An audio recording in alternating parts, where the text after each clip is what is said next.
بسم اللہ الرحمن الرحیم۔ اندلس کے شہر سے کچھ فاصلے پر واقع ایک خاموش اور پرسکون بستی میں صالح نامی ایک تاجر اور حکیم رہتا تھا، جس کی پہچان صرف اس کے کاروبار تک محدود نہ تھی بلکہ اس کی سچائی، دیانت، نرم گفتاری اور خدمت خلق پورے علاقے میں مثال بن چکی تھی۔ وہ دور دراز پہاڑوں، وادیوں اور اجنبی بستیوں سے نایاب جڑی بوٹیاں اور ادویات لا کر لوگوں کا علاج کرتا، اور اس کے ہاتھوں سے اللہ کے حکم سے ایسی شفا ملتی کہ مریض اسے محض حکیم نہیں بلکہ مسیحا سمجھتے تھے۔ صالح کا گھر اگرچہ چھوٹا تھا مگر محبت، قناعت اور سکون سے بھرا ہوا تھا، جہاں اس کی نیک دل بیوی اور جوان بیٹا ناصر رہتے تھے۔ ناصر جوانی کی دہلیز پر قدم رکھ چکا تھا اور والد کے ساتھ دکان پر بیٹھ کر نہ صرف کاروبار کے گر سیکھ رہا تھا بلکہ سچائی، انصاف، صبر اور انسانیت کا عملی سبق بھی اپنے باپ کے کردار سے حاصل کر رہا تھا۔ صالح کی دکان عام دکانوں جیسی نہ تھی، کیونکہ وہاں صرف دوائیاں نہیں بلکہ مریضوں کے لیے تسلی، دعا اور حوصلہ بھی موجود تھا۔ وہ کبھی کسی کی مجبوری سے فائدہ نہ اٹھاتا اور بس اتنا معاوضہ لیتا کہ گھر کا نظام چلتا رہے۔ یہی وجہ تھی کہ لوگ اس پر آنکھ بند کر کے اعتماد کرتے تھے۔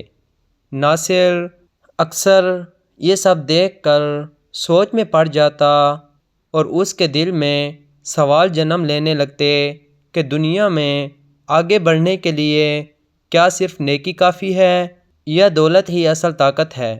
ایک دن اس نے معصومیت مگر تجسس کے ساتھ باپ سے سوال کیا کہ ابا، جب لوگ آپ پر اتنا یقین کرتے ہیں تو آپ کم پیسے کیوں لیتے ہیں جبکہ دوسرے حکیم کئی گنا زیادہ وصول کرتے ہیں؟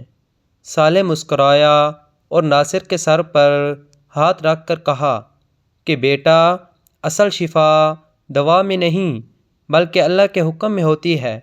اگر نیت صاف نہ ہو تو سونے کی دوا بھی بے اثر ہو جاتی ہے، اور اگر نیت درست ہو تو مٹی بھی شفا بن جاتی ہے۔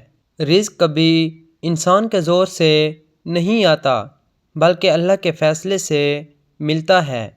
ناصر نے بات سن لی مگر اس کے دل کے کسی کونے میں یہ خیال باقی رہا کہ آخر انسان کی محنت کا مقام کہاں ہے۔ وقت گزرتا گیا، صالح کی عمر اور کمزوری بڑھتی گئی، اور ایک دن دکان میں کچھ اہم جڑی بوٹیاں ختم ہو گئیں۔ صالح نے ناصر کو بلا کر کہا کہ اب یہ سفر تمہیں کرنا ہوگا کیونکہ مریض ہمارا انتظار کر رہے ہیں۔ ناصر کے دل میں خوف بھی تھا مگر جوانی کا غرور اس پر غالب تھا۔ وہ ماں باپ کی دعاؤں کے سائے میں سفر پر نکلا مگر دل ہی دل میں یہی سمجھتا رہا کہ کامیابی صرف ہمت اور محنت کا نام ہے۔ سفر دنوں پر محیط تھا، جنگل، صحرا، پیاس، بھوک اور تنہائی نے اسے آہستہ آہستہ توڑنا شروع کر دیا۔ ایک رات وہ بے آب و گیا صحرا میں اس حال کو پہنچ گیا جہاں موت بالکل سامنے کھڑی محسوس ہونے لگی۔ نہ کھانا باقی تھا نہ پانی، گھوڑا بھی نڈھال ہو چکا تھا۔ اسی لمحے باپ کی باتیں اس کے کانوں میں گونجنے لگیں اور دل ٹوٹ کر اللہ کے سامنے جھک گیا۔ اس نے بچا ہوا پانی وضو پر لگا کر نماز پڑھی اور آنسوؤں کے ساتھ دعا کی۔ وہ ابھی زمین پر لیٹا ہی تھا کہ ایک جنگلی کتا نمودار ہوا جس کے منہ میں ایک تھیلا تھا۔ اس نے تھیلا ناصر کے سامنے ڈال دیا اور خاموش بیٹھ گیا۔